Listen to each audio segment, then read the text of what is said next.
Hello everyone and welcome to another episode of San Diego Zoo Kids Corner. I am Dr. Zoolittle and I cannot wait to sink my teeth into this week's episode.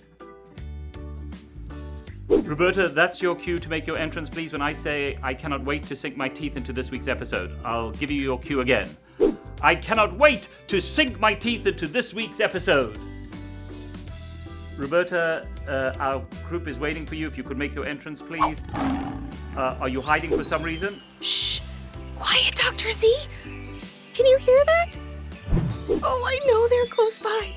I can smell them. You know who I'm talking about. The meat-eating kings and queens of the savannah. I ain't lying. That was a hint in case you have no idea what I'm talking about. Roberta, I can assure you that there are no lions in your zoo habitat, though that roar that you made was very impressive. But you did give us a clue as to what today's theme is. Misunderstood meat eaters.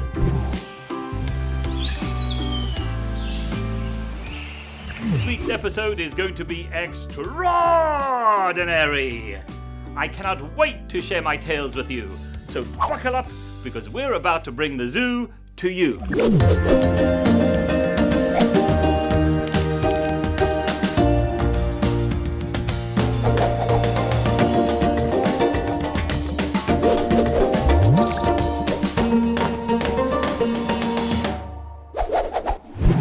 Misunderstood? I understand the food chain perfectly. Lions are carnivores. They only eat meat. They're the predators. I am prey. I understand that you don't like lions, but lions are incredible. They're awe-inspiring. They're strong. They're powerful. And of course, they make the most excellent hunters. But I understand that you might have an issue with lions, Roberta. Oh, yes. Thank you for your empathy, Dr. Z. You're right. Being a zebra does allow me to have a certain cautiousness when it comes to lions. I mean, lions are the top of the food chain in Africa, and zebras are somewhat lower. I wonder, why are carnivores so important anyway? No, Roberta, to help us out with that question, I have one of my university professors with us today. Thank you, Dr. Zoolittle, for that introduction. So there is a name for an animal at the top of the food chain, and that is the apex predator. And apex predators are not only from Africa, but from all around the world. And if you are a prey animal, you might not like to share your habitat with an apex predator, but the apex predator plays a very important part in the ecosystem. Speaking on behalf of all of those who are prey, I'm not sure I like where this is going. Miss Roberta Zebra, I would appreciate if you want to say something in my class that you raise your hoof instead of just shouting out loud. And here I hand it over to Miss Olivia, who is going to take this a little bit further. Have you ever heard of an apex predator? If you haven't, here's what you need to know. They are the ultimate predators, top of the food chain, king of their ecosystems. So much so that nothing else preys on them. Okay, so you're probably thinking, that sounds pretty cool, and you're right. Apex predators play an incredibly important role in their ecosystem. And to help me explain it a little bit better, allow me to introduce you to the Mexican grey wolf. One of Earth's regal apex predators. As top of the food chain, Mexican grey wolves have a big responsibility. They help to keep prey numbers in check by hunting sick, weak, injured or slow animals. And if the wolves are around, then large herbivore herds will be on the move, which stops them from eating too much vegetation in one area. If the trees and shrubs have a chance to grow, then there will be more food for the other animals and less erosion, creating a healthier, functioning ecosystem. So to put it simply, if an apex predator is removed, prey populations explode and it puts pressure on the rest of the food chain. Which brings us back to the story of the Mexican grey wolf. Many years ago, these carnivorous canines flourished in the thousands, but due to hunting and poaching, humans almost wiped them out completely. So by creating a breeding program just like they did here at the Arizona Sonora Desert Museum, the Mexican grey wolf was given a second chance, and the environment in the wildlands of the Southwest can regain a natural balance. How cool is that? I see. I am reluctant to admit this, but it does make sense. Those predators keep herbivores like me on the move. Exactly, Roberta. Just like Olivia told us, the carnivores, the apex predators, like the Mexican grey wolf, or the lions, and even tigers and bears, they keep the prey animals moving. They move them from one area to another so they don't just graze in one spot. So, next time I see a pride of lionesses running toward me, I should stop and commend their efforts for moving me along? Not just like that, Roberta. I would give yourself just 1 or 2 miles distance between the pride and you before you turn around and say, thank you. Duly noted, Dr. Z. One more question. You just mentioned some other carnivorous animals, like bears and tigers, that sit alongside lions and wolves at the top of their ecosystem's food chains. Are all meat eaters as big as these animals? Or are there smaller carnivores? You know, Roberta, carnivores come in all different shapes and sizes. In fact, I've got a game that I like to play that shows you how different all carnivores are. Okay, I'm in. Hi everyone, and welcome to another episode of Name That Carnivore. I am your host, Dr. Z Zoolittle, and today we are going to play Name That Carnivore. Remember, every time I say the title, you're going to say it with me. Let's practice. Name That Carnivore. Okay, we need some game show music. Let's get some lights, camera, action.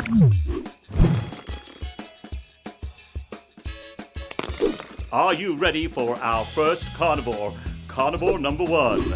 Well, she's got a rough exterior, but she's a real softie when it comes to her kids. She's an excellent home builder, and she likes to bask in the sun while protecting her nest. This carnivore has got a wide and unforgivable smile. Do you know who it is? Can you name that carnivore? If you said alligator, you'd be correct. Ding, ding, ding, ding. Alligators are known to be excellent moms and usually stay with their babies until they are 1 or 2 years, depending on their offspring size. Believe it or not, these carnivores can go months without eating. Okay, let's move on. Are you ready for carnivore number 2 in Name That Carnivore? This carnivore is shy and reserved, but don't fear, it will make a noise when it has to. This carnivore was one of the first animals to live at the San Diego Zoo. This carnivore is very sensitive. It can always smell a rat. Can you name that carnivore? If you were thinking rattlesnakes, give yourself a pat on the back. Pat, pat, pat, pat. Like most snakes, rattlesnakes play an important role in keeping the rodent population under control. Okay, last one.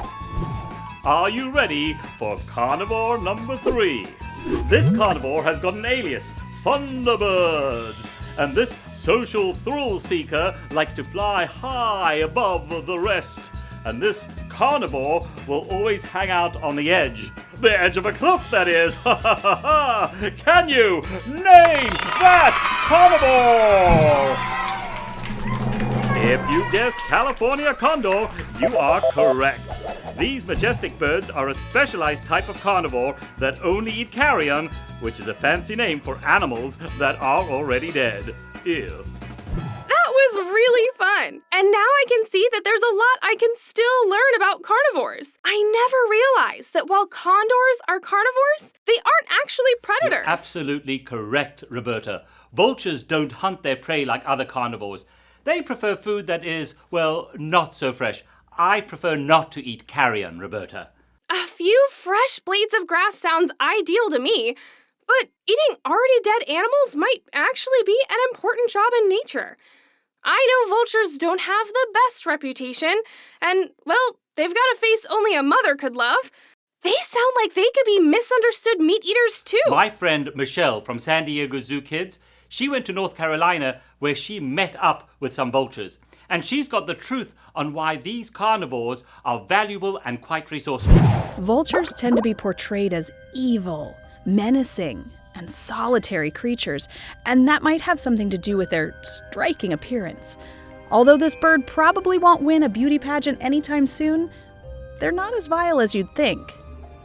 Recently, we visited the staff at the Carolina Raptor Center, where they explained to us just how valuable these birds really are to other animals and each other. The turkey vulture, the black vulture, the lesser yellow-headed vulture, and the king vulture are all part of a group known as New World vultures because they reside in North and South America. These birds share a very important job. They are part of the cleanup crew. They eat carrion, or dead things that others leave behind, like this black vulture is demonstrating. They are equipped to digest bacteria and disease that can easily kill other animals. Now that sounds far more helpful than evil to me. But what I find the most fascinating is how they help each other. Now you may think it's easy to catch prey if it can't run away, but sometimes it can be challenging to spot an animal that isn't moving. Especially for New World vultures. They can live in areas where things like tall trees might block their view. But that didn't stop these clever birds from adapting different ways to overcome that challenge. A dead animal tends to be a smelly animal. Along with excellent eyesight, some species of New World vultures must also rely on their nose to point them in the right direction, which is not common for birds. A turkey vulture, for example, has one powerful sniffer. They can smell a meal up to a mile away. However, some vultures need a little help from their friends. The king vulture sure has the market cornered on style with that brilliant coloration. But when it comes to sense of smell, it's lacking. Don't fret though. Being one of the larger birds in the area has its perks. The king vulture will watch for other smaller scavengers to find a feast, and then push their way to the front of the line. Sure, the king vulture gets the first bite, but it is also tearing open the tough exterior that most smaller birds can't cut through. And in return, a smaller bird, like the lesser yellow-headed vulture, is able to clean up the remaining meat the king vulture can't reach. So really, if you wanted to describe vultures, clever, helpful, and supportive seem like the more appropriate words. The New World vultures are proof that you should never judge a book by its cover, and they certainly demonstrate that 2 heads and 2 beaks are better than 1.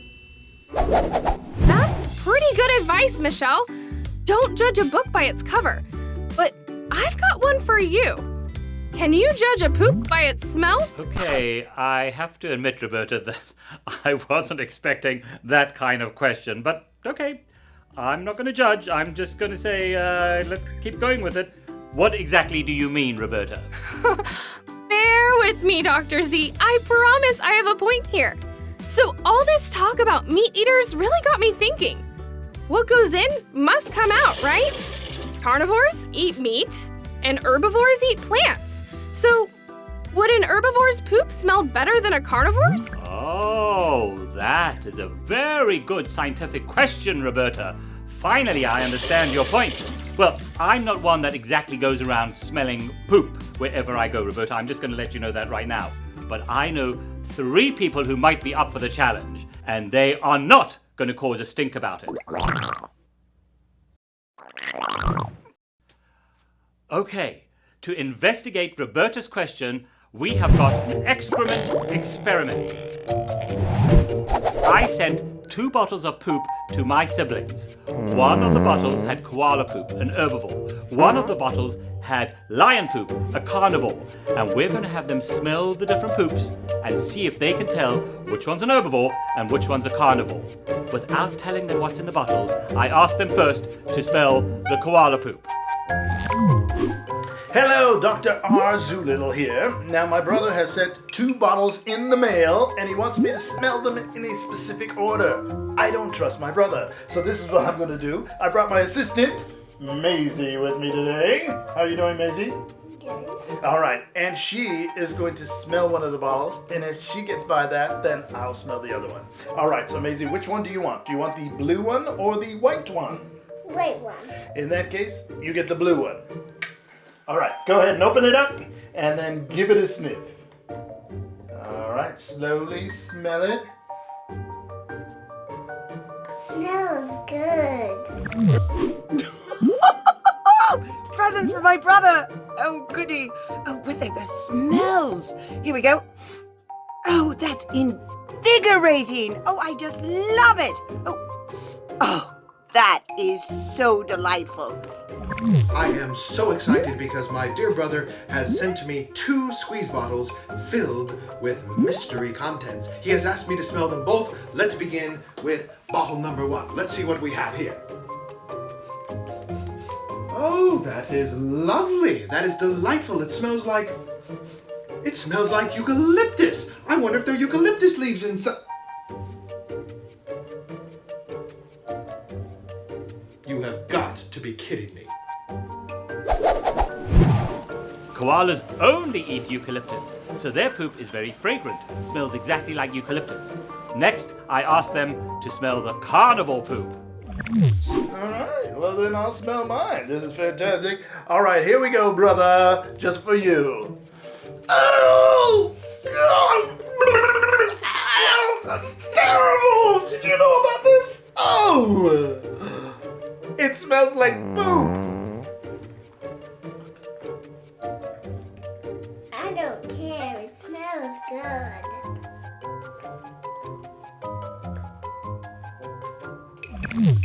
Here we go. Let me just try the second one. And oh, oh, that's so gross. Ew. I have much higher hopes for bottle number 2.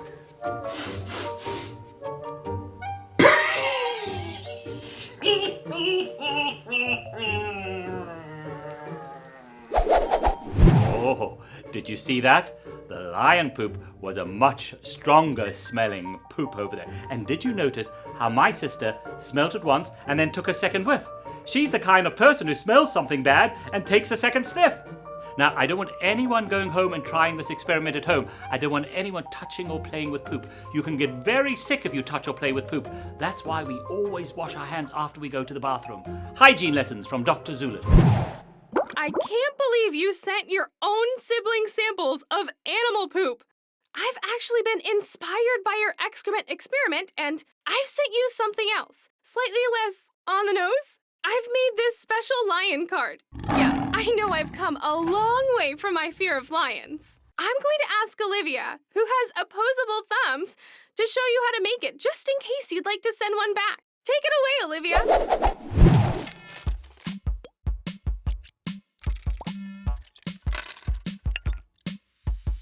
What if I told you you could create a lion's face using only heart shapes? Today in our lion heart craft, you're going to need a glue stick, a pair of scissors, a black pen, a regular pen, and an orange and a yellow piece of paper. Now, we need to draw our first lion heart, the big yellow one. So take your pen. Now that heart is going to act as the shape of the face. Now, cut it out.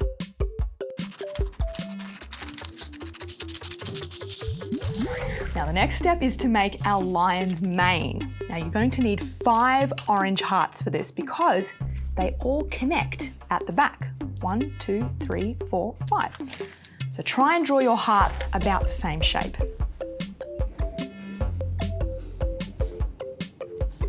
Once you've drawn those 5 hearts, try and cut them out as perfectly as you can so that they all match up.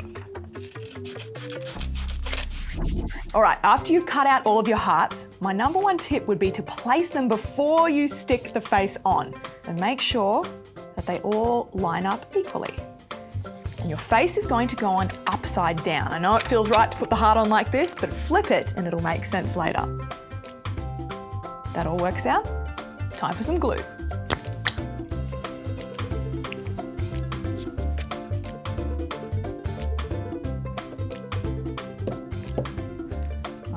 Here Here we go.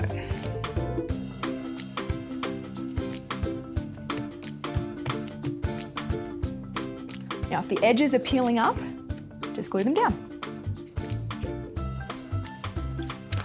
Now, what would our lion be without a nose? And true to form, it's going to be shaped like a heart. So grab your orange paper again, draw a small heart, and cut that one out.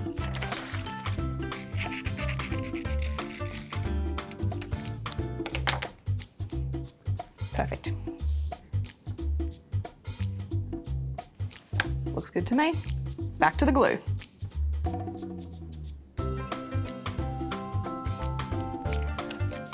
Okay, so we've got the face, the mane, and the nose. What else is he missing? A pair of eyes. If you have some googly eyes handy, they'll work out pretty well, but if you don't, you can just draw them on.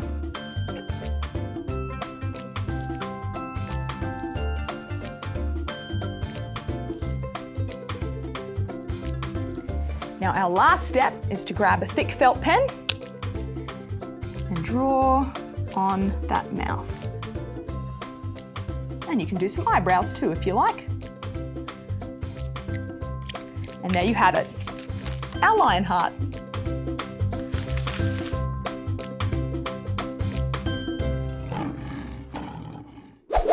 I loved seeing that craft, Roberta. But you know what? I asked Chef Olivia to see if she could help me make my kind of craft, an edible craft. Oh, is it made out of grass and hay? No, Roberta, this one is mainly for humans, and one that you can do right now with us. Excellent. Okay, let me guess. Is it a bear made out of pizza? Or a wolf made out of ice cream? Or maybe it's an otter made out of cookie dough. You know, you're getting very close, Roberta, but you're not quite there yet. Let's hand it over to Chef Olivia.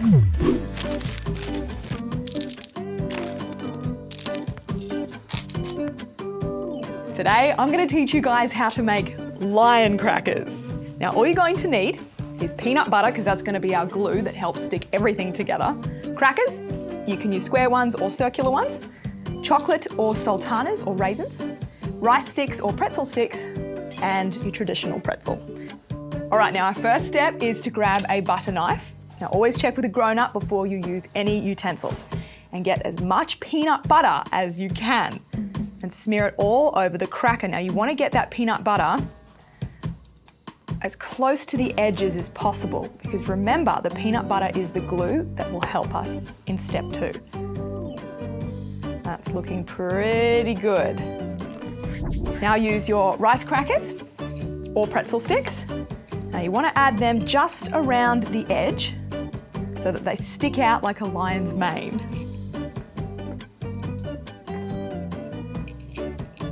I reckon that's a pretty good mane. Next step is to coat the top cracker in peanut butter and smoosh it on like a sandwich. Now we need to give our lions some features. We're going to start with the mouth and the nose. And what is more perfect than a pretzel shape? So same thing, our glue or peanut butter all over the base. And stick that just at the bottom there. Now we need a pair of eyes, and you can use some sultanas, raisins, cranberries, or chocolate chips.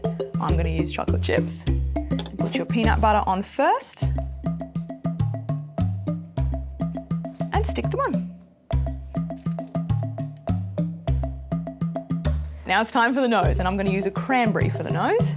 A little bit of extra peanut butter in there. Find myself a nice cranberry. And there we go. Our perfect lion cracker.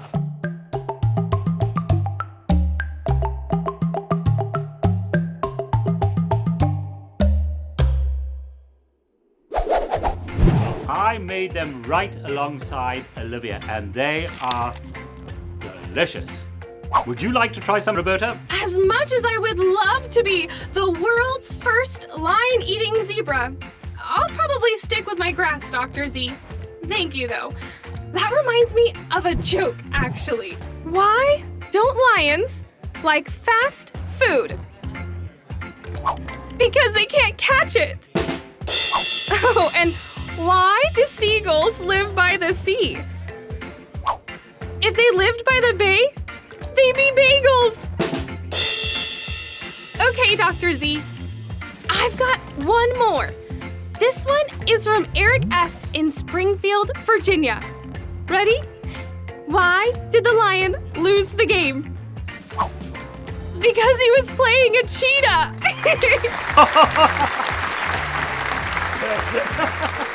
Eric, that was the best joke ever. You saved Roberta's jokes. Roberta could never tell a joke like that. Kids, we need your help. You have to send Roberta some more jokes like Eric did. That was amazing. This is how you do it. You get an adult to help you, and you send it to Z, which stands for Zebra and Zoolittle, mail at San Diego Zoo. You email them to us, and if we use your joke, we'll put your name on the air. Wow, Dr. Zoolittle, we've had a big day. And after all the lessons we've learned today, I guess you were right. I concede. Carnivores are amazing creatures. They're more than just meat eaters. As apex predators, they help keep their environment in balance. We learned that carnivore poop smells a lot more than herbivore poop. We also learned that not all carnivores are predators. Like vultures, also known as the cleanup crew. Carnivores aren't so bad after all. I mean, we've all got to eat, right? Some meat eaters really are just misunderstood. Well, Roberta, now that you've learnt about misunderstood meat eaters and you've got over your misconceptions, I hope you'll stay curious. And did you know there's a way that you can check in with the San Diego Zoo and the San Diego Zoo's carnivores? All you need is an adult to help you out, and you go to the sandiegozoo.org, look for the live cams, and there you'll find penguins, tigers, polar bears, condors, and of course the burrowing owl. Hold up. Dr. Zoolittle, you're telling me that cute little ball of feathers and fluff is a carnivore? I'm definitely going to have to check them out. Thank you so much for joining us for another exciting episode of San Diego Zoo Kids Corner. We're so happy that you spent this time with us. Remember, if you've got any questions, stories, jokes, poems, email them to us at Z, which stands for Zebra and Zoolittle, mail at sandiegozoo.org.